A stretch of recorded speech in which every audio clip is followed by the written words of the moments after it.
So I am very excited to have here tonight Sam Arbesman for what I expect will be a wide-ranging and really fun conversation.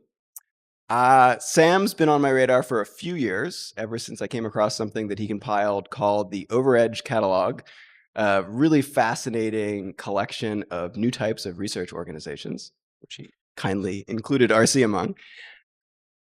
He is currently the scientist in residence at Lux Capital, a senior fellow at Case Western School of Management, a research fellow at the Long Now Foundation, and a whole lot of other impressive and long titles that I can't remember. He's also contributed his writing to probably many publications you all have read, everything from the BBC to The Atlantic to Wired. He's authored 3 books, the latest of which is The Magic of Code, and which we will be discussing tonight. Sam also has the distinction of being the only person at Never Graduate Week who's not an RC alum.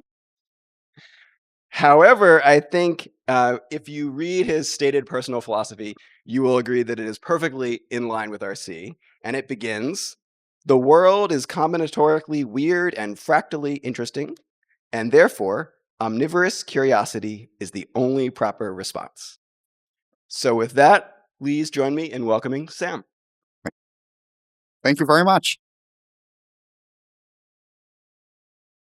Okay, I promise I will get to more interesting questions. But since I think we may be the only 2 people in the room who have read the book, since it's not released for another month. It is not yet out, so It's not yet out. That's not a slam on the book by any means. It's not possible. Hopefully it will not.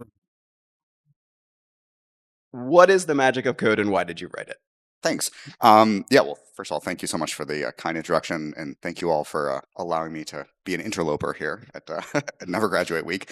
So the book, it grew out of, I guess to a certain degree, the way I kind of think about how the current conversation around computing and technology is. And in many ways, I feel like if you kind of look at the news, the conversation is to a certain degree broken, where when people talk about technology, more broadly, or even computing or AI, there's this adversarial relationship, or there's a lot of worry around social media or various different technologies, or there's just a lot of ignorance.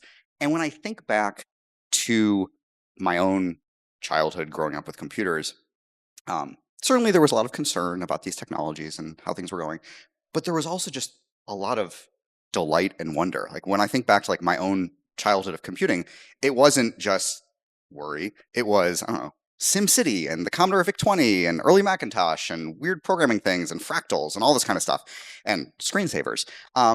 And I really wanted to kind of provide sort of this guide and impart a little bit of that sense of wonder and almost like rekindle that sense of wonder that I think to a certain degree has been lost in the conversation around how we think about computing and technology. Because also, in addition to this aspect of wonder, when I think about how I approached computers, it wasn't just as a technology or a branch of engineering or computer science.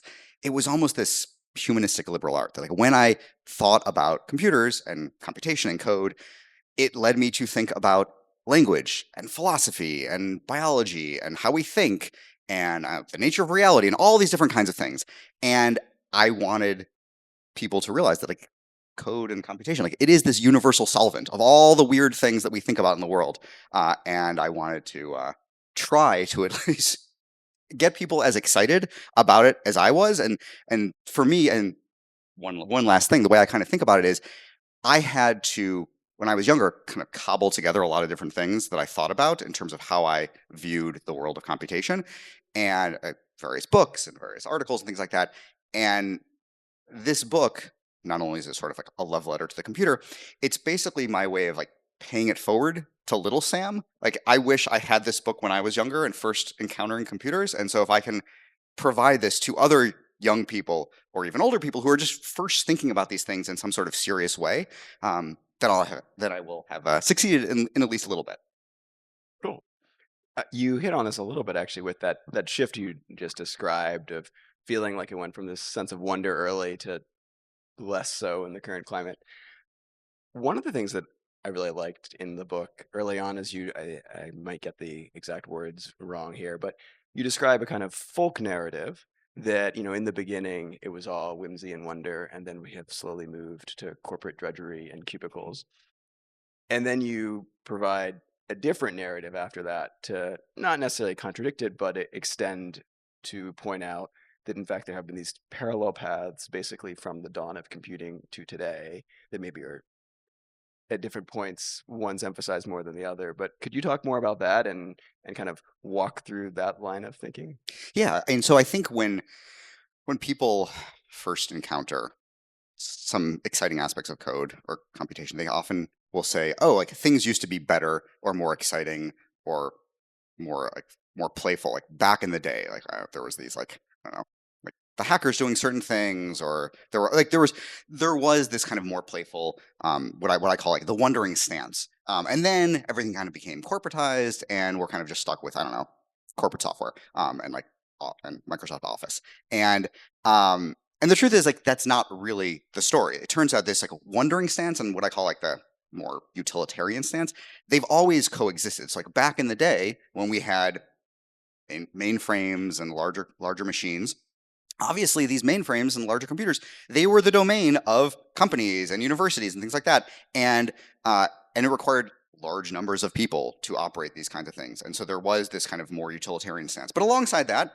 and with the world of like mini computers, you also had people developing space war and things like that, which maybe was a little bit later, but there clearly was elements of that. And then once you had the advent of the personal computer, you had the same thing. You had people developing spreadsheet software, but you also had people developing, I don't know, weird little programs that were just kind of fun and strange. And then even now, I mean, you have all the things, and there's kind of social media and Facebook and things like that, which don't really feel very playful. But then alongside that, you have what people call like the poetic web or the indie web or whatever it is, just people building fun little websites because the internet is exciting and interesting. And so I feel like they've always kind of they've always coexisted, but even more than that, they've benefited from each other. So oftentimes the ability to build the kind of weird and wonderful things is only possible because the people who are maybe doing the more boring things are providing the infrastructure that allows people to be a little bit more playful.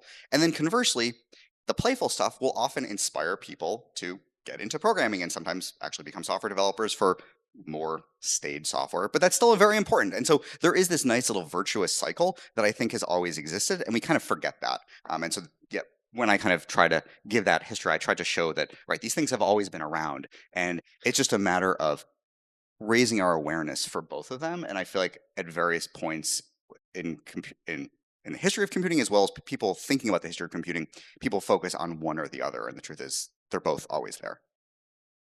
Do you have any thoughts or advice for people for cultivating their kind of wondering stance? That's a good question.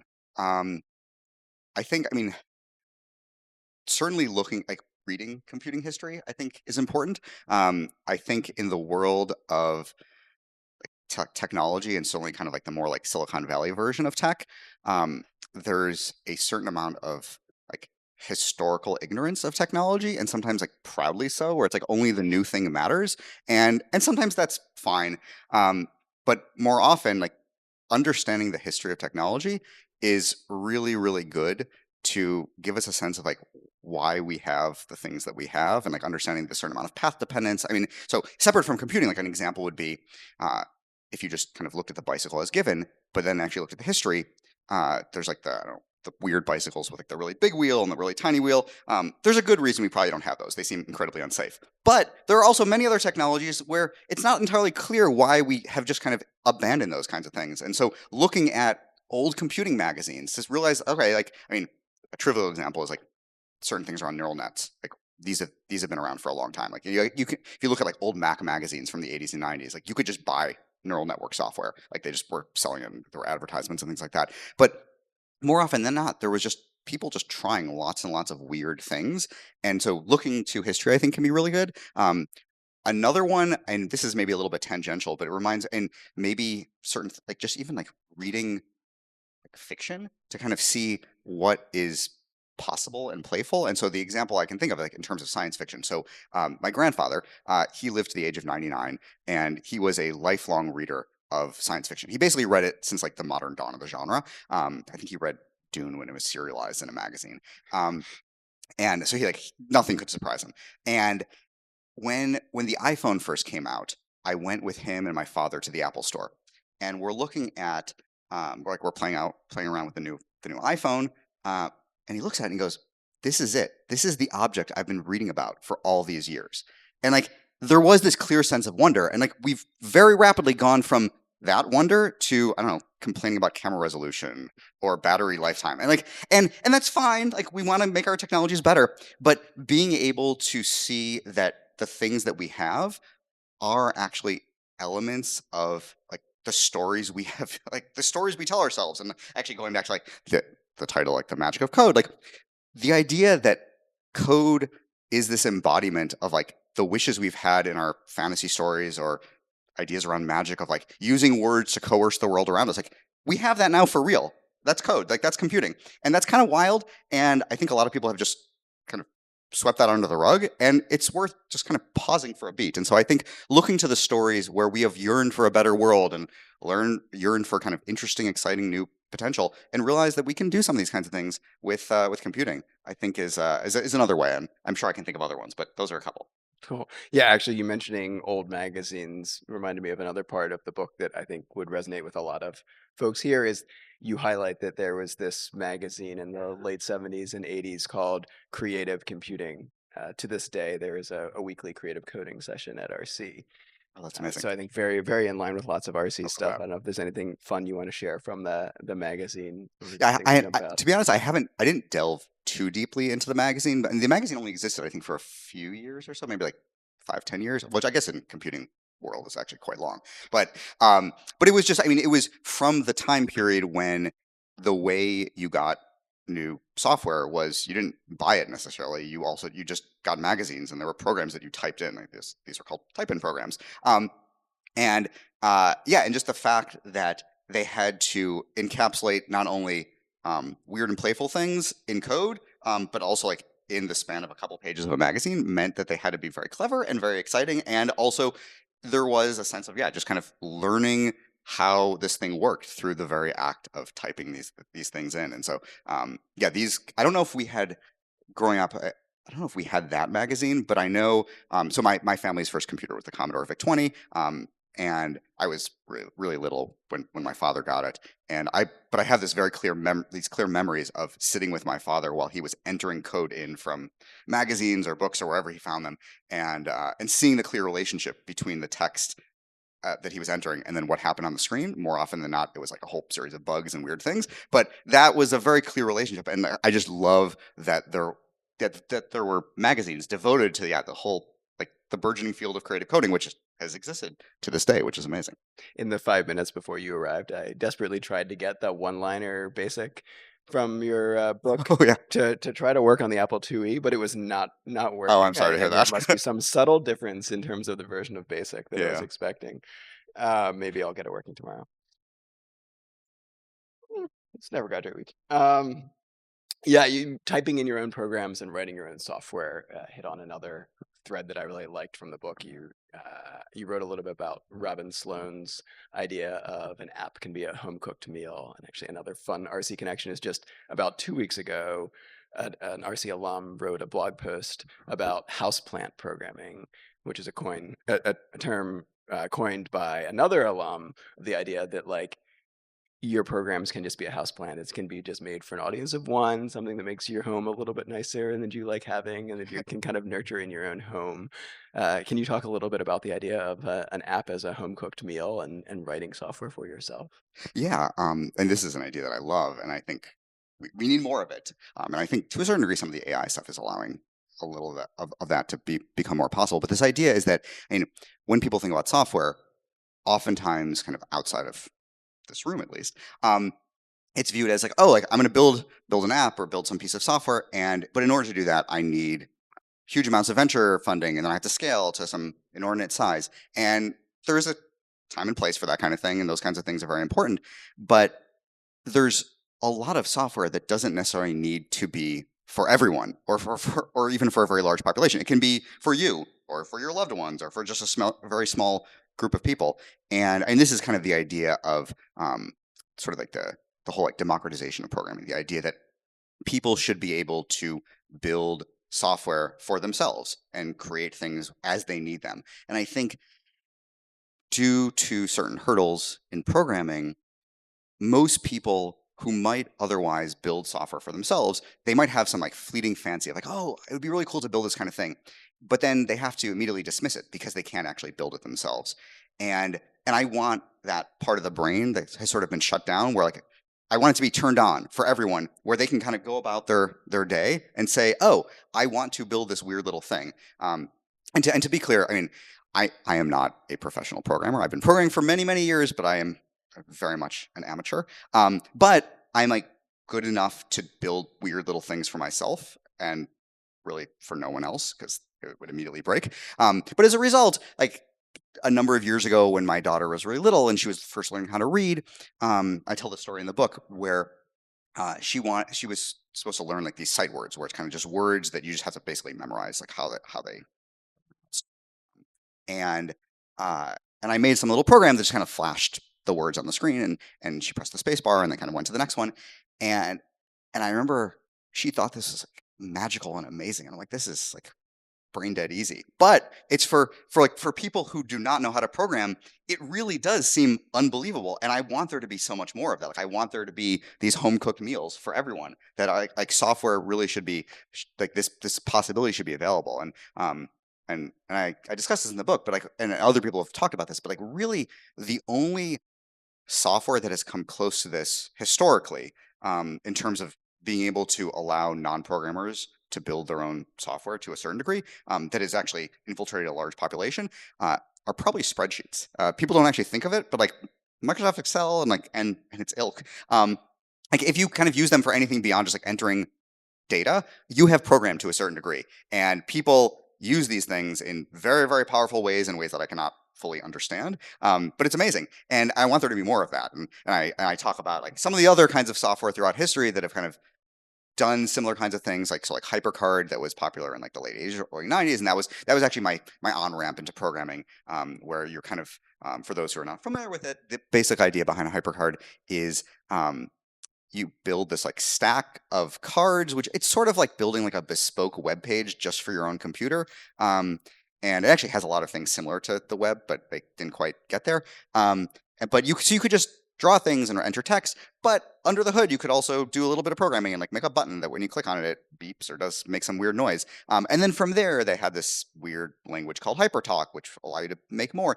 And so this was the whole idea of the term, the phrase kind of attributed to the computer scientist Seymour Papert of like low floors and high ceilings. The idea that there should be these easy on ramps, but then you can do lots and lots of things. And I just want there to be more of those possibilities, and maybe with vibe coding or whatever, that will allow more people to do these kinds of things. But ultimately, I want there to be more home cooked meals. I also loved HyperCard, and it was also a core part of my on ramp into computing. Why are we all writing for the web and not HyperCard? Well, and so one thing I will say is, um, I don't know. Well, I guess I do know sort of. HyperCard. So for the book, I actually used HyperCard a little bit in emulation, on the Internet Archive, and because you can still play with it. And the one interesting thing I discovered is that it sort of embodies the idea of like the mythical golden age, which is that there really is no such thing as a golden age. Like anything, like some remembered time that everyone thinks is perfect really never existed. And so HyperCard, it's cool and it's powerful. It's not quite as great as what I remembered. And so No. so it was still pretty good. But I mean, the web obviously can do much more. And actually, so I think Bill Atkinson, he was the creator of HyperCard. He was one of the early employees at Apple. I think he created Mac Paint, as well. And I think he, in some interview, he basically he was kind of like kicking himself that like he wished he had anticipated certain ideas of the web and put HyperCard, like made it internet capable. And so I think when it comes like the web versus HyperCard, or even like if you like one of the other early computing luminaries is Ted Nelson, who had this like idea around Xanadu and hyper and like it was intertwingling, or he had all these ideas. They never really added up to anything, and I feel like that kind of speaks to the idea that like the whole like was like the perfect is the enemy of the good. Like on the one hand, we want really powerful technologies. On the other hand, though, like the web is here and everyone has it, and so we might as well just work with what we have, as opposed to constantly focusing on like some imagined, beautiful, pristine, perfect thing that I don't think we're ever going to get to. So we kind of have to just do the best we can with what we have. I want to get to audience questions before too much longer, so just a few more maybe from me. And shifting gears a little bit away from the book, I mentioned earlier the Overedge catalog. I'm curious, well, first, can you just give a really quick summary of what that was? And then second, I'd love to hear, I don't know to what extent you've looked back at it in the last few years, what is notable from looking back in terms of what's changed or happened since? Yes. So the Overedge catalog grew out of my, I guess, recognition and also desire for there just be more kind of like weird, non-traditional research organizations. And so the idea behind it is it's great that we can do research in universities or corporate industry labs or even startups sometimes, but those are just like 3 points in some weird high dimensional space of potential institutions. And maybe we should actually explore this weird high dimensional space and actually try to see if are there other kinds of institutions and organizations that could exist for doing researchy kind of things. And I'm using that like very broadly. And so sometimes it could be kind of at the intersection of like playful research and education or certain types of fellowships. And it turns out, over a number of years, I started collecting these kinds of things because people actually had tried these kinds of things. And so sometimes they are more traditional. They're kind of there might be like a nonprofit that's sort of like an independent version of some sort of like university department. And so that's interesting, but it's kind of somewhat similar to what we have. But then there's other weird ones where people are funding like people rather than projects or research ideas.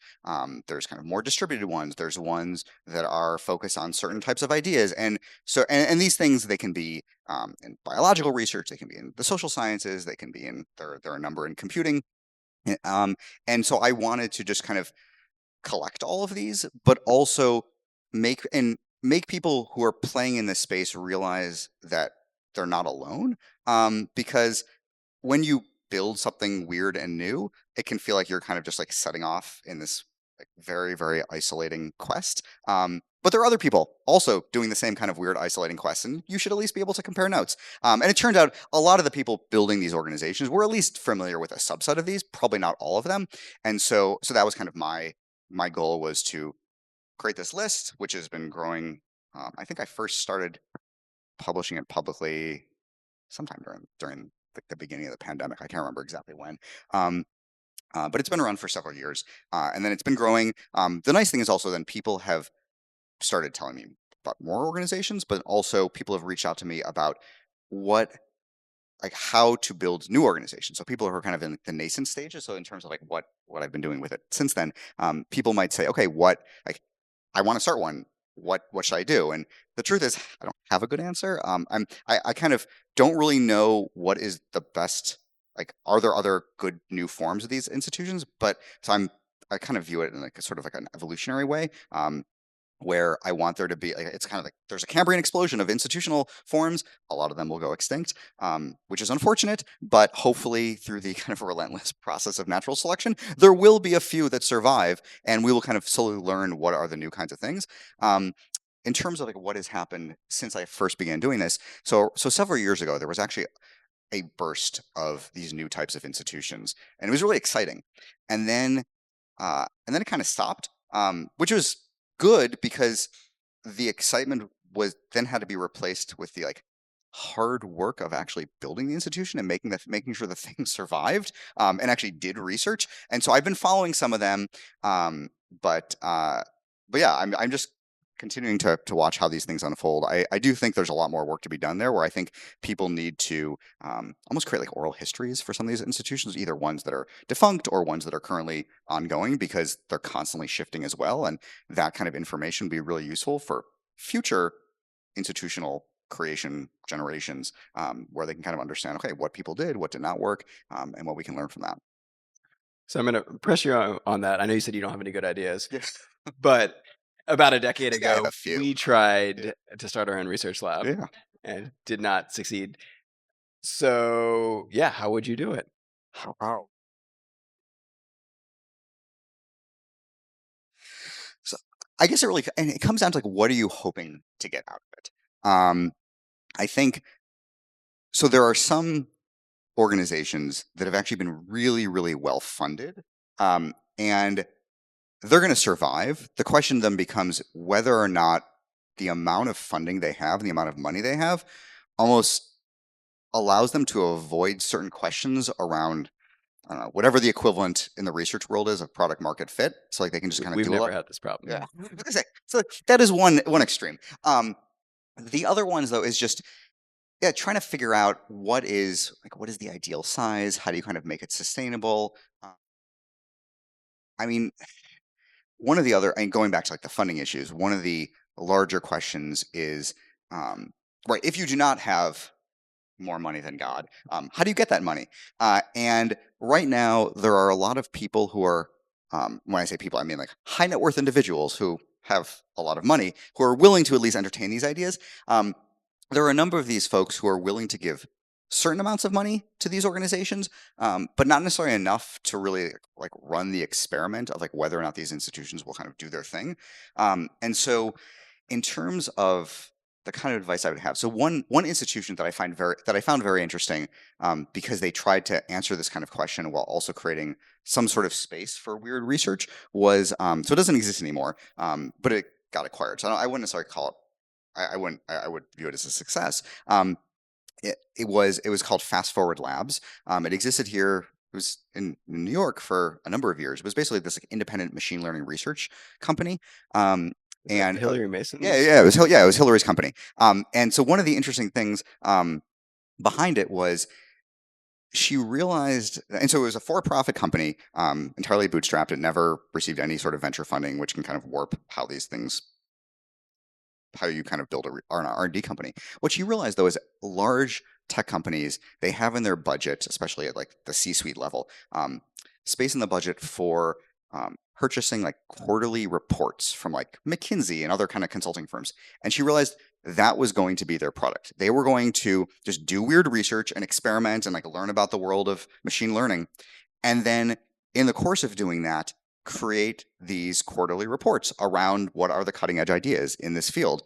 And that was their product. And they were able to be sustainable. And I think she had probably around like 10 people or so. And she had, I think, a lot more people that she wanted to hire, but she couldn't. But even so, it was a sustainable, interesting institutional experiment. And so I think though trying to find those kinds of weird hacks where you can say, okay, here is the product we're making for this weird research. And so we're going to do all this weird stuff, but we're going to make it a little bit more understandable to the world and in the process create this product.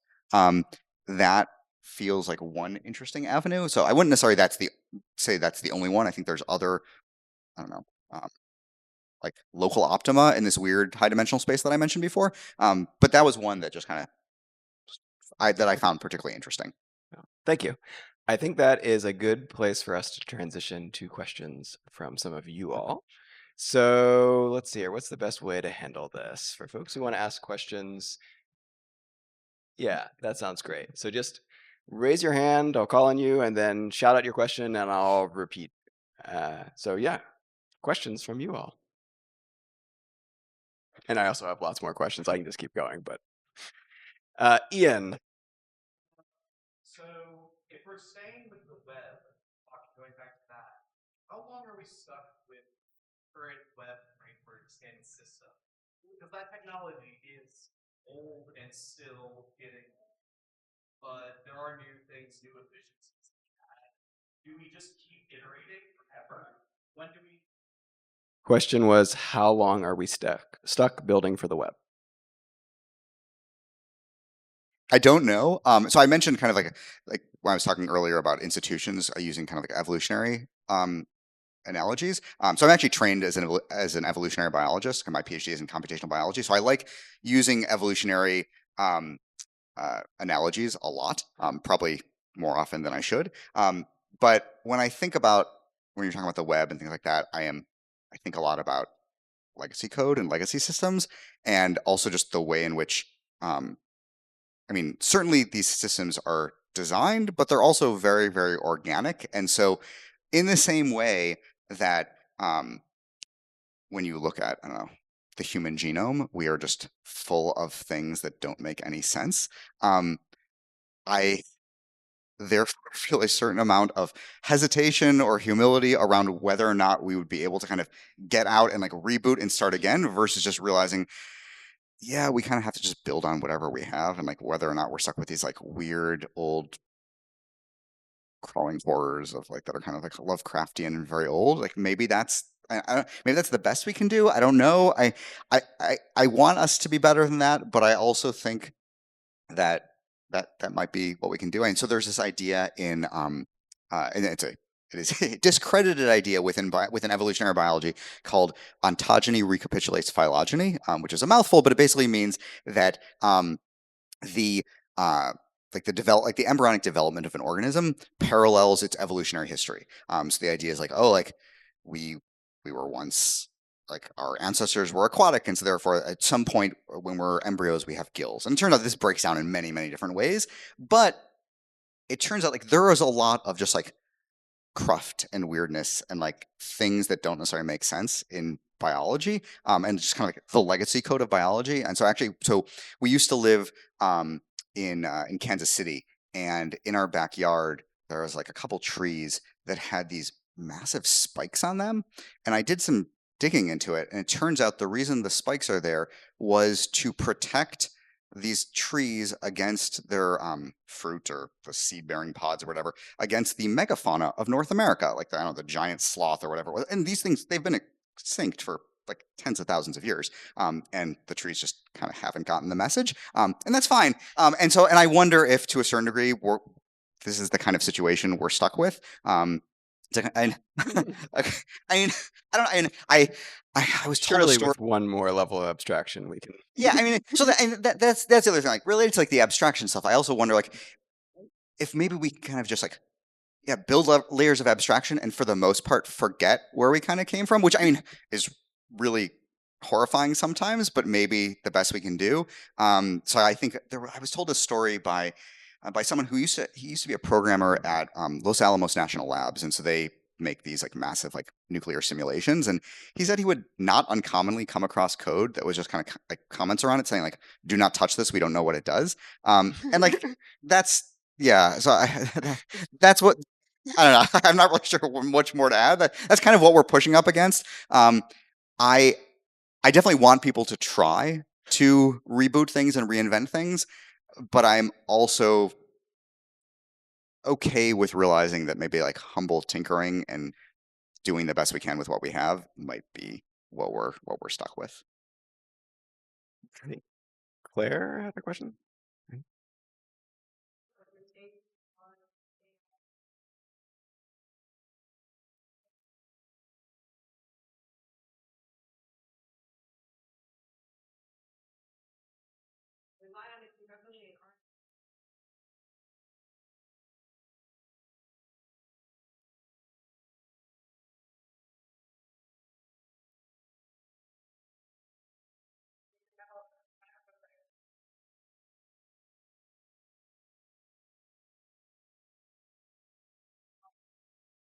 The question is, what's your take on AI?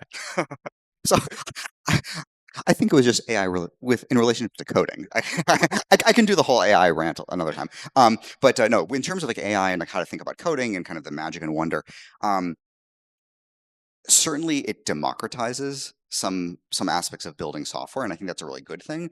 But I agree, it really is changing how we think about like certain aspects of computation and building software and coding.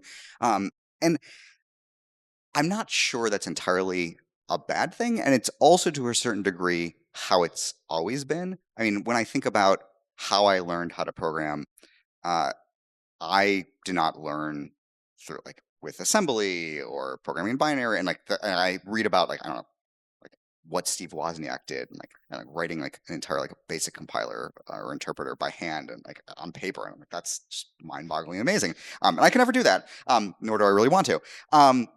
But one of the things, and I think I mentioned this story in the book. So I'm reminded. So there's a story in the Talmud about it's kind of this weird story that involves time travel, but the idea behind it is in it. Moses is having a conversation with God, and he's saying, "Show me the greatest scholar." And he says, "Oh, it's some rabbinic figure who existed I don't know, 1,000 years or so in Moses's future." And so he's time traveled to the back of this house of study where this rabbi is holding forth on some ideas, and Moses, who in the story is received these words of wisdom from God Himself, doesn't understand anything that this rabbi is saying, and he's really confused. And then at the very end, this rabbi says, "Oh, and the reason we know this is because we received this from Moses from Mount Sinai or whatever it was." And then he's kind of calmed. And the whole story is kind of strange, but the way I view it is every generation, whether it's certain certain things with ancient Jewish wisdom or with coding, we all learn certain things, but we're all part of some vast tradition. And I think when I think about computing and code and programming as part of a larger tradition, each generation is going to do things a little bit differently. And each generation is going to probably look askance at the generation that came before it and the generation that came after it and saying, "Oh, whatever you're doing doesn't really count or is kind of different." And that's okay because we're all part of this intergenerational tapestry. And so when I think about how coding is going to continue to change with AI, um, I think it's going to change in ways that I'm not going to be comfortable with, but I also know that's always how it's been. And so I kind of need to just take a step back and say, okay, maybe this is the way it is. That being said, I can still have my opinions and say, okay, maybe we should do things differently, or we should use certain aspects of AI written code as a window into understanding versus kind of allowing us to avoid thinking about programming at all. And so I can have my opinions, and maybe they will be viewed as cranky and curmudgeonly by future generations. But I do think there's a way of kind of having a balance. But I also think that kind of taking this sort of intergenerational perspective of things are changing, but they're all kind of part of this continuum gives me at least a little bit of a hope, or maybe it's just my way of making me feel a little bit better. Changing. See a hand back there, Ed. So for making this programming sort of thing, are there any missing pieces that you existed or roadblocks? So the question was, what are the missing pieces for better home cooked meals? Before you answer that, though, I just want to. We are sitting in front of a home cooked meal, which was not really. I kind of cheated. I mean, Claude did most of the work, but I made a little fire here. I first tried to get Claude to do it in BASIC for the Apple II, and terrible. It really does not. That's so interesting. Not very good at BASIC, but P5JS. Right in no, it is very sweet good. spot. Anyway, you can. Yeah, I actually think with using Claude or various other kind of AI generative AI tools, increasingly we don't have many missing pieces. And for me, it almost at this point when I've used it for P5JS, and it almost feels too easy. I don't know if that's, and going back to kind of thinking about the changes in programming, I'm not sure that's the right attitude though. I feel like if it feels too easy, that's a good thing. That means that we can make more home cooked meals. I would say maybe certain things in hardware of making right now it feels very easy to make things if it's entirely software based. But if you want to kind of cobble together things in hardware land, that's a lot harder. That could also be just my lack of comfort in that world. And so maybe I just don't know that there are lots of those missing pieces, but maybe that's the area that we need a little bit more work in. I don't know though. In the back, looking.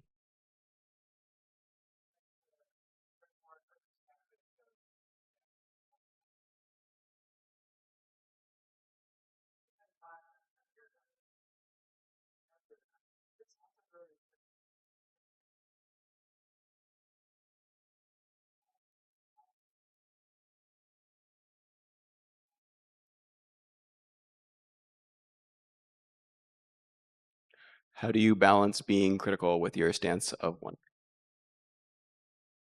and not Yeah, being cynical? yeah, that's a really good question. I'm not I'm not sure. I I know like dispositionally, I'm just sort of a optimistic person, and I'm not sure if that's the answer. Of just like be more optimistic or whatever. I don't know. I do think maybe maybe maybe a more useful answer is cultivate a sense of curiosity, and so rather than just being constantly critical, try to understand the system that you're critiquing fully, or kind of find things that are interesting about it that maybe you can kind of learn from. And because I think, I mean, to a certain degree, being critical or cynicism, that is, at least in our culture right now, it is like our society views that as sophistication. And it's like, oh, like if you're kind of you're critical about this kind of thing, or you think there's issues with it, that is the sign of like an intellectually like a true intellectual. Yes, and it is important to think critically, but I I also think that's a cop out. Like it's really easy to be negative towards things, and I kind of like I have that like sort of like constant hipster affect of like over it. And the world is really really interesting, and there's lots of things to think like to just go deep on and like just dive into all these weird rabbit holes and learn things. And so I would say, yeah, maybe curiosity is the way of like how to balance it, because curiosity will sometimes lead you to say, okay, this thing has problems, but it will also lead you to just find other things that are wonderful and delightful about the world. Rodrigo. So in that same vein, you mentioned you have a daughter that like sort of like have magical moments where you're like discovering her curiosity. Do you have any advice for like fomenting that curiosity in other people, and not necessarily just like children or um, Advice for helping cultivate curiosity in others?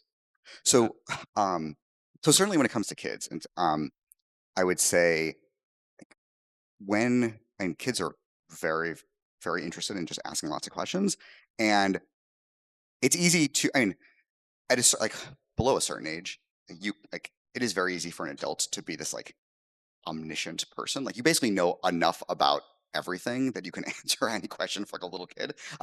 But it's but when you come across those questions that you don't know the answer to, like get really excited and just be like, oh, like I don't know the answer. Let's go figure this out together. And like we go like to the dictionary or encyclopedias, or we find some books, or we look things online, look up things online, and like that I think is a really good way of kind of foment like yeah creating this like that sense of curiosity.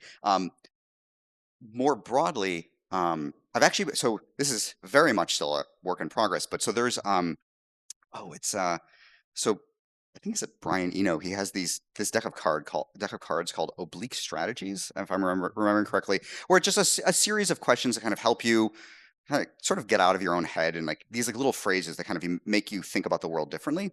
And and related to oblique strategies, a number of other people have created like other decks of cards for other kinds of things. And so I've actually begun building my own like a little deck of like way like questions or stances to have to help promote a sense of curiosity in the world.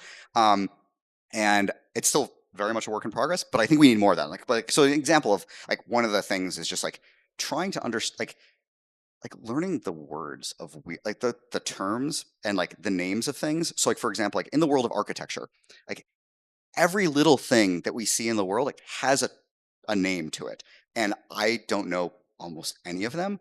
I have this book. It's like a visual dictionary of architecture, and you just like go through and you're like, oh wow, there are words for all these things, and then you can use that like learning the word as a window into all these other things. So that's like one of the cards. But we need more of these, and so I've begun compiling some of these. It's still very very incomplete, but yeah, we need these almost like intuit like I think was it Daniel Dennett, the philosopher. He had this term like intuition pump, and I kind of we need something the equivalent of like curiosity pumps. And so I don't have the answer yet. I'm working on it. I'm not working on the answer. I'm working on hopefully a stab at some sort of answer. But yeah, we definitely. But I think just asking a lot of questions and just trying to also be really interested in what other people are doing. That's the other, because like another thing is also every person you meet is going to be interested in a whole bunch of things that you have never even thought about. And if you can find a way to get them to open up about the weird thing that they're like, thinking about, whether it's some weird aspect of architecture, or I don't know, like aspects of typeface design or some other, like whatever it is, like just try to get them to do that and like learn. I think that'd be amazing. Amy.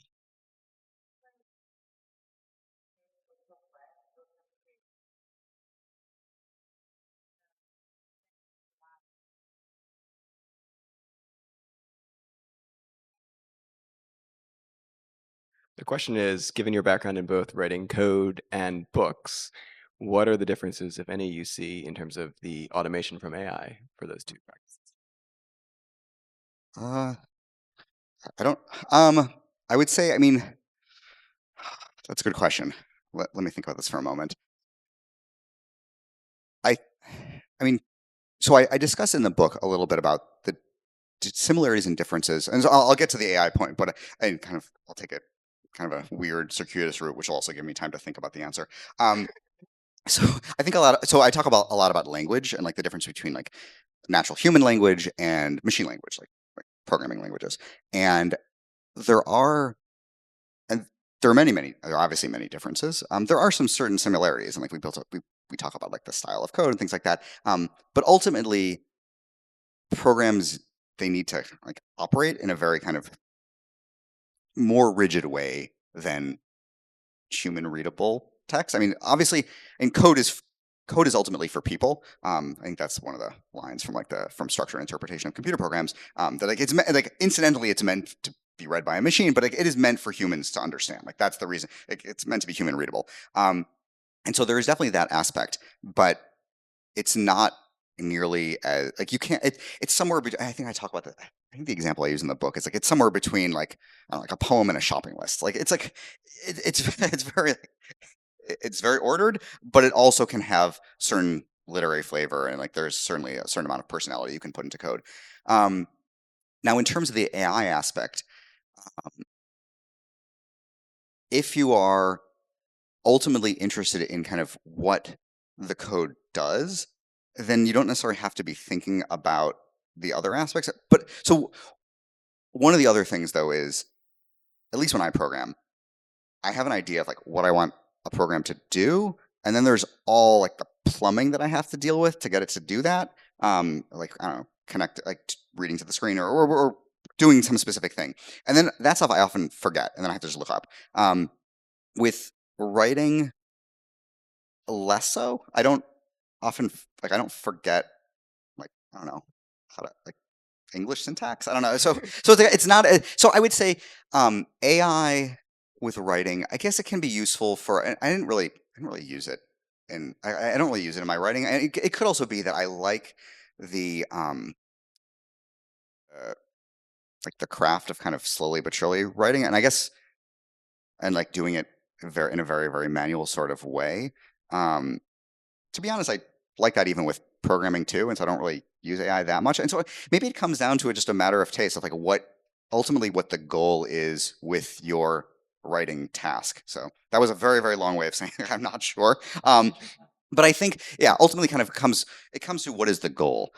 Because if your goal is just like impart information in kind of some very utilitarian way, and you don't really care about the style or the way it's being done, or maybe if you do, but you're not necessarily sure how to evoke that sense of style, then AI generated text is great for that. And the same thing with like certain aspects of AI generated code, like depending on what you're trying to do, um, that's all like yeah. So I think it depends on what is your goal for the writing itself, as well as what the writing is meant to do. So I don't know. I don't know if that got anywhere close to a useful answer. I think we've got time for maybe one or two more. Nate in the back. So I hear people say things like,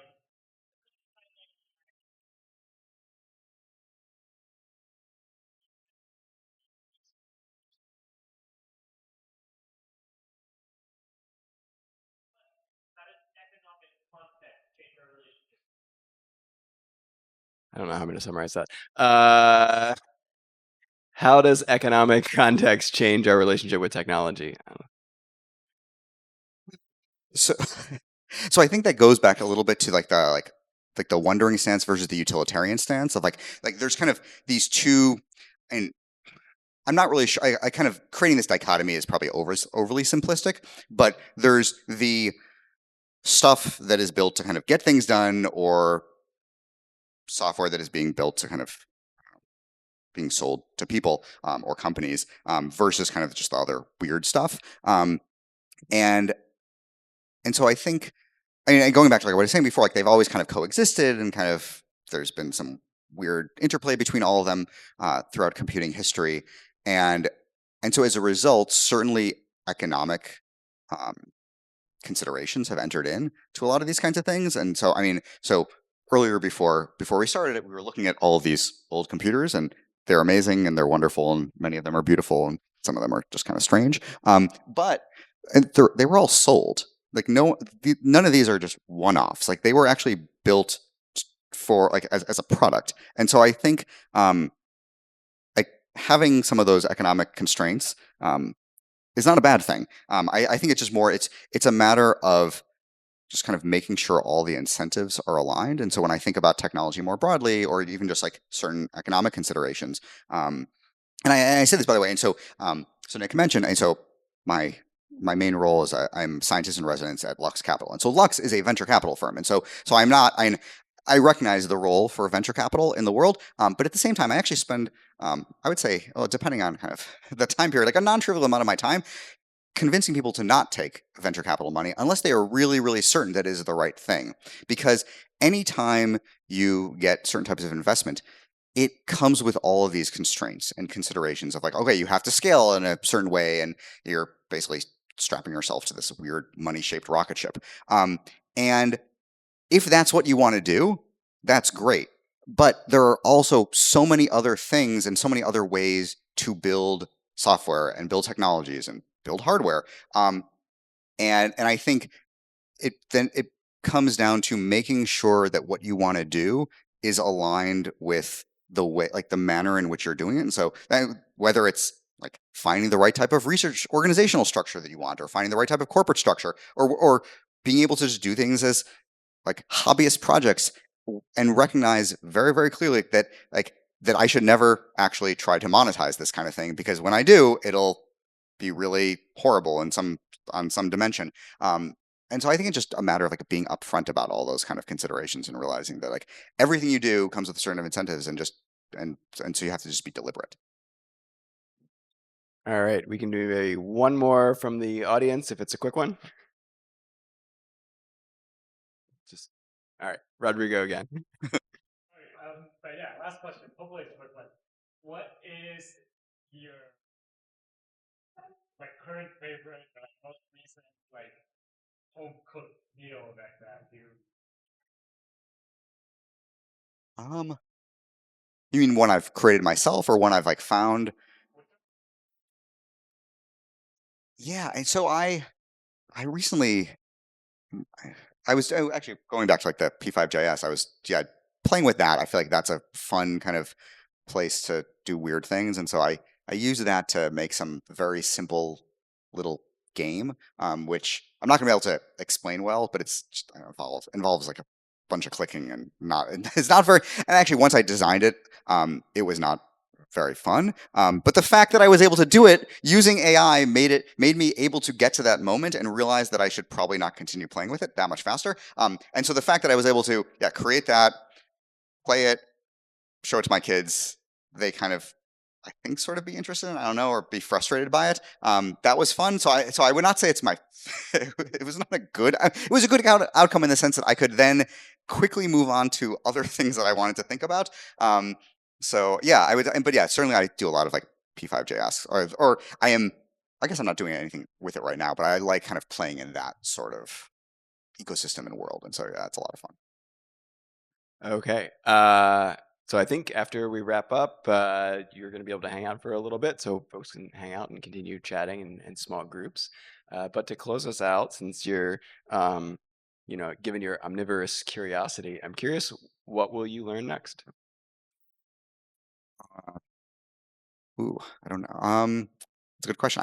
So I alluded to weird things around typeface design. That is actually one area that I've been spending a lot of my time. I've been still tinkering with it, but I created a um, typeface. It's like a monospace typeface, so good for programming, but in the style of like early humanist typefaces. So it feels like when you're programming, you're kind of writing some weird esoteric like text from alchemists, which I felt kind of very appropriate for the magic of code. So I'll probably be doing more thinking about typeface design and just the world of typography.